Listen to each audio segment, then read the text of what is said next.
Olá, meu nome é Luciano Alencar e eu vou apresentar o artigo Dos erros da esquerda aos golpes da direita, a década mais perdida do Brasil, por ocasião do 26º Encontro Nacional de Economia Política.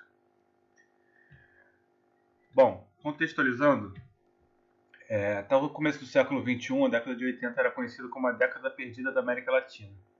Isso porque, num contexto de reversão da abundância de liquidez que marcou o pós-guerra, diversas economias latino-americanas cresceram a taxas baixíssimas, basicamente estagnaram suas economias, e o Brasil se encaixa bem nesse processo. Na década de 80, a taxa de crescimento real média do produto foi de 1,6% ao ano, enquanto na década de 2010 a taxa caiu para 0,3%. Daí vem justamente o nome do artigo. Trata-se, portanto, de uma década mais que perdida. O objetivo do artigo é justamente analisar, a partir de uma abordagem de economia política, o desempenho macro do Brasil na segunda década do século XXI. Pretende assim contribuir para a compreensão dos determinantes políticos do atual quadro econômico, em que se observa empobrecimento absoluto da população brasileira, concentração de renda, com as consequências nos indicadores sociais, né? Deterioração de diversos indicadores sociais, inclusive com o retorno do Brasil ao mapa da fome.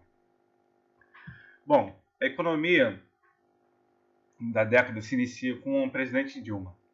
Ela toma posse em 2011 uma economia aquecida, que crescera 7,5% em 2010, mas em rápido processo de desaceleração. Ao longo de 2010, a economia, apesar de crescer bastante, já veio crescendo a taxa decrescente e esse processo continuou em 2011, com uma escolha deliberada da presidente Dilma. Por conta disso, ela optou por elevar os juros, restringir o crédito, reduzir o investimento público e não reajustar o salário mínimo. Observa aqui que é a variação trimestral do PIB real em relação ao mesmo período do ano anterior. Como a taxa de crescimento em 2010 veio de elevado patamar, crescendo mais de 9% no primeiro trimestre de 2010 com relação ao mesmo de 2009, um rápido crescimento, mas a taxas decrescentes. Esse processo vai continuar ao longo de 2011 e só vai ser revertido em 2012. Vai ter um esboço de recuperação aqui até o final de 2013, a partir de quando a economia emburaca de vez, entrando na recessão de 2015 e 2016, que ia começar a se recuperar em 2017, crescendo a partir de então uma taxa de 1,5% até 2019. Em 2020 vem a pandemia e o PIB cai 4,1% em termos reais. Mas voltando a 2012, depois da forte desaceleração do crescimento, o governo tentou reverter esse processo, dando estímulos ao setor privado, basicamente com isenções, desonerações, redução dos juros e desvalorização cambial. Isso constitui um erro de política macroeconômica. Por quê? Na medida em que a demanda efetiva estava se desacelerando fortemente, não havia necessidade de investimentos, não havia necessidade de expansão da capacidade produtiva. A capacidade produtiva ela se adequa à demanda. Se a demanda está desacelerando, não tem, mesmo que tenha incentivos ao setor privado, como esse aqui, esses incentivos se traduzem basicamente em aumento da lucratividade para os setores contemplados, sem afetar os investimentos. E com isso continuou-se o processo de desaceleração da economia. Aqui tem-se a taxa de crescimento real ao ano das receitas e despesas primárias. Bom, primeiro observa que os subsídios cresceram bastante em 2006 e 2010, 17,2% ao ano. Cresceram ainda mais no segundo período, 20,7% ao ano, sendo o componente das despesas primárias que mais cresceu. Enquanto isso, a formação bruta de capital fixo, investimento público, que cresceram a 24,5% no primeiro período, estagnaram no segundo, crescendo apenas 0,3%. Ao contrário do que defendem os defensores da tese da gastança, as despesas totais primárias elas não se aceleraram, elas desaceleraram. Elas cresceram 5,5% ao ano no primeiro período e passaram a crescer menos no segundo, apenas 3,8%. Ocorre que as receitas primárias caíram mais ainda, de uma taxa de crescimento de 3,6% ao ano para 1,5% ao ano, em termos reais. Isso, é claro, deteriorou as contas públicas. Pois então, essa análise da evolução das receitas e despesas primárias revela 1. Essa estagnação dos investimentos públicos e aceleração dos subsídios. E 2. Que não houve descontrole das contas públicas. As despesas primárias cresceram menos, a taxas menores do que no período anterior. O aumento da relação despesa sobre o PIB se explica mais pela desaceleração ainda maior do produto do que a desaceleração da despesa. E aí, como cai também a receita, cai mais ainda do que a despesa, a taxa de crescimento no caso, a relação dívida-PIB aumenta. Mas, como destacam diversos autores, não teve descontrole fiscal. E a deterioração das contas públicas é consequência e não causa da desaceleração. Pelo fato de ter havido desaceleração, deteriorou-se as contas públicas, e não o contrário. Assim, o aumento da relação dívida-PIB, ainda que não tenha havido descontrole, o aumento da relação dívida-PIB dá força aos defensores da austeridade fiscal, que compelem o governo a adotar essa pauta de austeridade para dentro da chamada espiral contracionista. O que é uma espiral contracionista? Partindo-se aqui da redução dos gastos públicos, o gasto público é renda do setor privado, né? Então, a redução dos gastos públicos vai reduzir, com os multiplicadores, vai reduzir a demanda privada, que vai levar a uma desaceleração da economia, né? Que levando-se em conta o princípio da demanda efetiva, que por sua vez vai reduzir a arrecadação, que vai piorar as contas públicas, e essa piora das contas públicas, no aumento da relação dívida-PIB, vai reforçar o discurso de austeridade, levando uma nova rodada de redução dos gastos públicos num processo que se realimenta. Assim, com a desaceleração processada a partir de meados de 2013, reduz também a criação de empregos formais, e com a desaceleração do salário mínimo e a reversão do ciclo de crédito, isso gera impactos negativos sobre o consumo privado. Em 2014, tem uma forte deterioração dos termos de troca, puxado pela queda dos preços de commodities, e com isso tem uma redução das exportações. Observa-se também uma queda forte do investimento e a economia cresce apenas 0,5% ao ano. E aí, nesse cenário de estagnação, a presidente Dilma é reeleita, prometendo retomar o crescimento e expandir os programas sociais.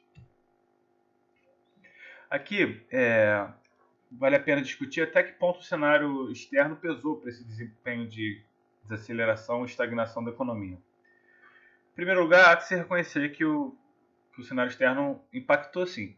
A partir de 2011, o mundo passa a crescer a taxas menores, desacelerando a taxa de crescimento do comércio no mundo, com uma forte deterioração dos termos de troca brasileiros. Ainda que o peso das exportações do PIB do Brasil não seja elevado, seja em torno de 12%, e que mesmo essas tenham um elevado coeficiente de importação, há que se levar em conta que a forte queda do preço das commodities impacta fortemente as grandes empresas transacionais do Brasil, como a Vale e a Petrobras, que respondem a parcelas significativas do investimento no país, possuem elevados efeitos de encadeamento e são grandes pagadoras de impostos. Por outro lado, observou-se no mundo, no período, um contexto de bastante liquidez, abundância de liquidez internacional, expressa nas baixas taxas de juros internacionais, mesmo negativo em alguns países. E que, ao mesmo tempo, o país contava com vultuosas reservas internacionais, né, acima dos 300 bilhões de reais. Assim, se não tem falta de divisa, o governo tinha total condição de realizar uma política fiscal mais expansionista e desacelerar para reverter a desaceleração da economia. Se não fez, foi por um motivo político. A virada de 2014 para 2015 marca uma grande inflexão na economia brasileira. Até 2014, a economia veio crescendo, ainda que a taxas decrescentes, com o nível de emprego e poder do barganha dos trabalhadores se fortalecendo. A partir de 2015, a taxa de crescimento da economia se torna negativa, o desemprego sobe e a classe trabalhadora se enfraquece. Como diversos autores apontam, a forte redução do desemprego em 2004 e 2014 gerou muito incômodo na classe capitalista.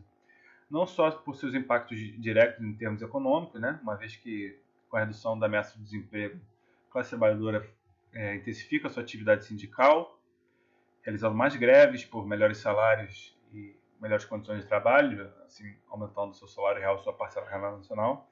Mas, para além desses ganhos econômicos, a classe trabalhadora conforma instituições como sindicatos e partidos, gerando mudanças institucionais, fortalecendo seu poder de barganha estruturalmente, a partir da manutenção do cenário de baixo desemprego. Isso explica justamente o interesse da classe proprietária por meio de mudança na política econômica, não em termos de greve de investimento, nada disso, por meio de mudança na política econômica, induzindo o governo a mudar sua política econômica, a classe capitalista impõe uma redução na taxa de crescimento da economia, com aumento do desemprego, uma reversão desse cenário favorável à classe trabalhadora. Esse processo se encontra muito bem descrito no artigo Aspecto Político do Pleno Emprego, do economista polonês Michael Kalec, de 1943. Bom, com a deterioração da situação econômica, com a desaceleração do produto, aumento da inflação e as denúncias de corrupção, o governo Dilma foi perdendo autonomia relativa ao longo de todo o primeiro mandato, ficando cada vez mais sujeito à imposição de uma pauta de austeridade. E conforme ela foi sendo aplicada, para dentro da lógica da espiral contracionista, ela foi se reforçando. Bom, e como destacam diferentes autores, a defesa da austeridade tem um claro viés político de favorecer a classe capitalista no conflito distributivo. Em primeiro lugar, porque gerando desemprego, isso enfraquece o poder de barganha da classe trabalhadora e deixa ela, inclusive, mais suscetível a aceitar novas rodadas de austeridade e a implementação de reformas liberalizantes e de redução dos direitos sociais, como a reforma trabalhista previdenciária. Assim, a agenda de austeridade que seria introduzida ainda no governo Dilma ia ser radicalizada pelos seus sucessores, que ainda por cima passariam a pautar essas reformas liberalizantes.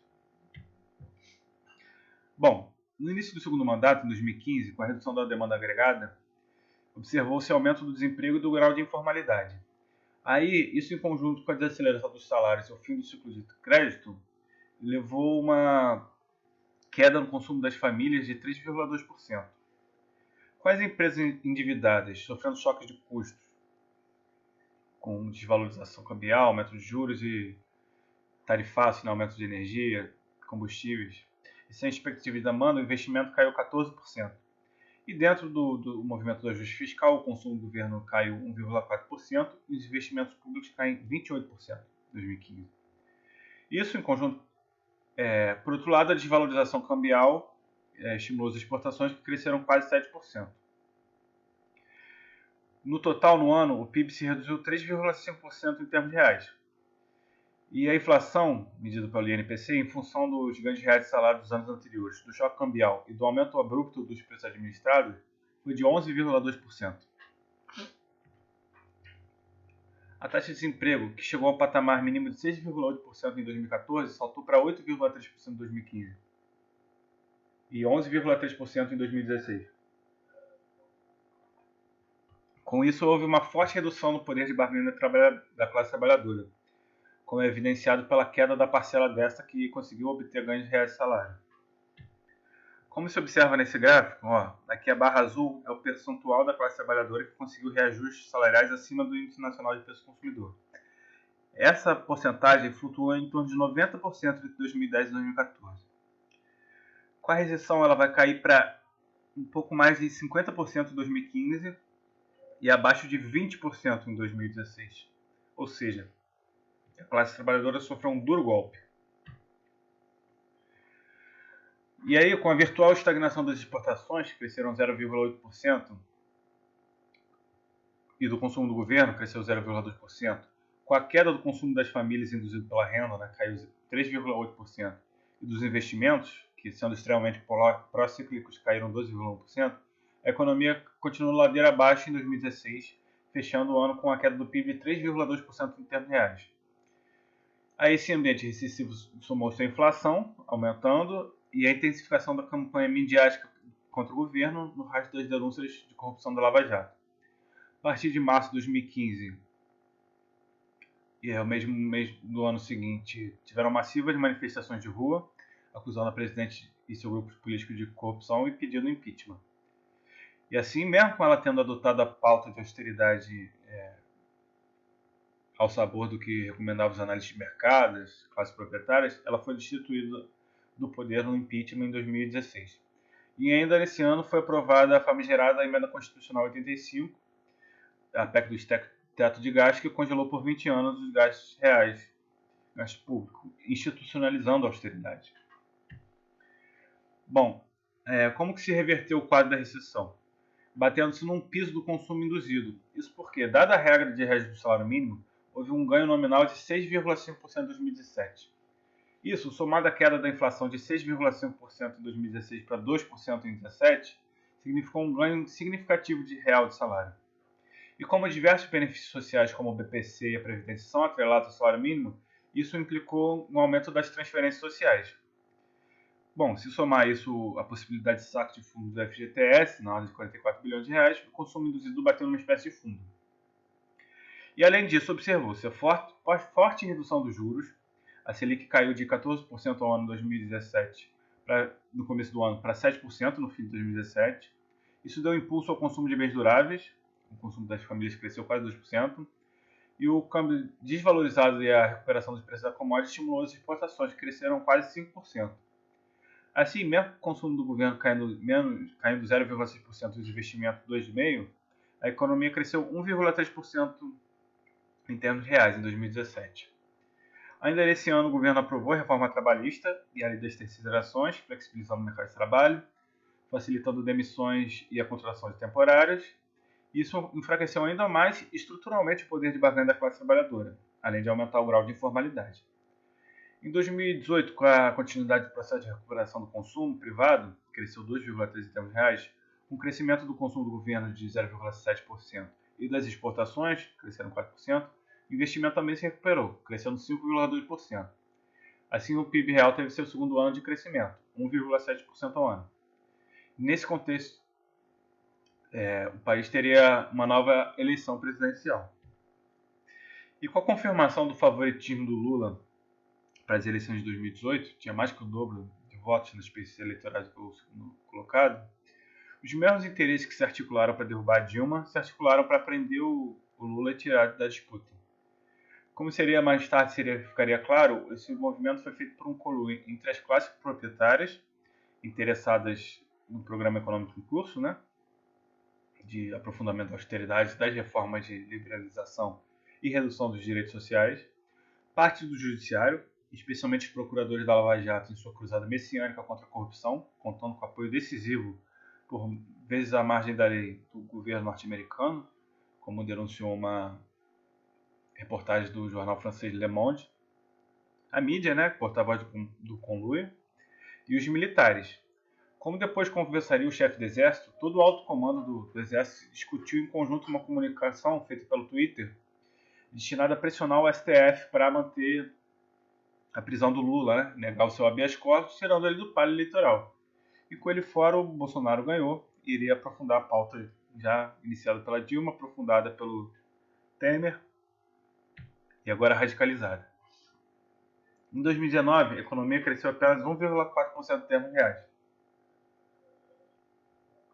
Pesou para isso a elevação do consumo privado de 2,2%, ajudado pela liberação de sacos da FGTS, o aumento do investimento em 3,3%, enquanto as exportações caíram 2,3%. O consumo do governo se manteve estagnado, caiu 0,4%. Enfim, caso fosse mantida a média de crescimento do triênio entre 2017 e 2019, de aproximadamente 1,5% ao ano em termos reais, o PIB só ia voltar ao patamar de 2014 ao final de 2021, configurando assim um quadro de recessão. Porém, ainda no fim do primeiro trimestre de 2020, a economia foi atingida duramente pela crise da pandemia, que derrubou não só a produção, dada a impossibilidade de manter o processo produtivo por causa do lockdown, quanto a demanda também, tanto pela queda na renda quanto pela queda física, a impossibilidade de se demandar diversos produtos, principalmente serviços. No primeiro trimestre de 2020, em comparação com o mesmo trimestre do ano anterior, o consumo das famílias caiu 7,4% em termos reais, do governo 7,8%. As exportações já vinham caindo e se reduziram 2,4%. O único componente positivo da demanda foi o investimento, que tem um período maior de ajuste e que cresceu 5,9%. Assim, em comparação com o primeiro trimestre de 2019, o PIB caiu 0,2% em termos reais. Bom, aí com a exceção das exportações que depois de 3 trimestres consecutivos de queda, cresceriam apenas 0,7% em termos reais nos 3 meses seguintes, em comparação também com o segundo TRI de 2019, todos os componentes da demanda despencaram no segundo trimestre.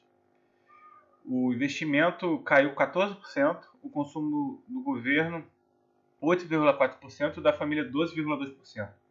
Com isso, o PIB trimestral caiu 10,8%. Essa sangria só ia ser estancada no terceiro trimestre graças ao auxílio emergencial. Observa aqui, no primeiro trimestre, em relação ao mesmo trimestre do período anterior, todos os componentes da demanda agregada caíram, com exceção do investimento. No segundo semestre, tudo despenca, com exceção da exportação, e essa queda vai se reduzindo no terceiro trimestre e mais ainda no quarto. No quarto trimestre ainda tem esse componente anômalo aqui, que é o crescimento dos investimentos acima de 3%. Bom, como eu disse, a queda livre da economia foi estancada pela liberação do auxílio emergencial de R$ 600, que foi o triplo do proposto pelo governo, que implicou num gasto com a rede de seguridade social acima dos 300 bilhões de reais, direcionando justamente a população mais pobre, com maior propensão a consumir, né? E assim, os componentes da demanda continuaram a cair em relação ao mesmo período de 2019, mas começaram a se recuperar em relação ao trimestre anterior. No quarto trimestre, esse movimento de diminuição da queda continuou, só a exportação que fugiu, caindo ainda mais. Ponto fora da curva, como eu mencionei, foi o investimento, que cresceu 13,5% em termos reais em relação ao último trimestre de 2009. Mas isso se explica basicamente pelos investimentos no setor de petróleo e gás, em larga medida suprido pelas exportações de bens de capital no âmbito do Repetro, que era um programa que facilitava a importação de bens de capital para o setor de petróleo.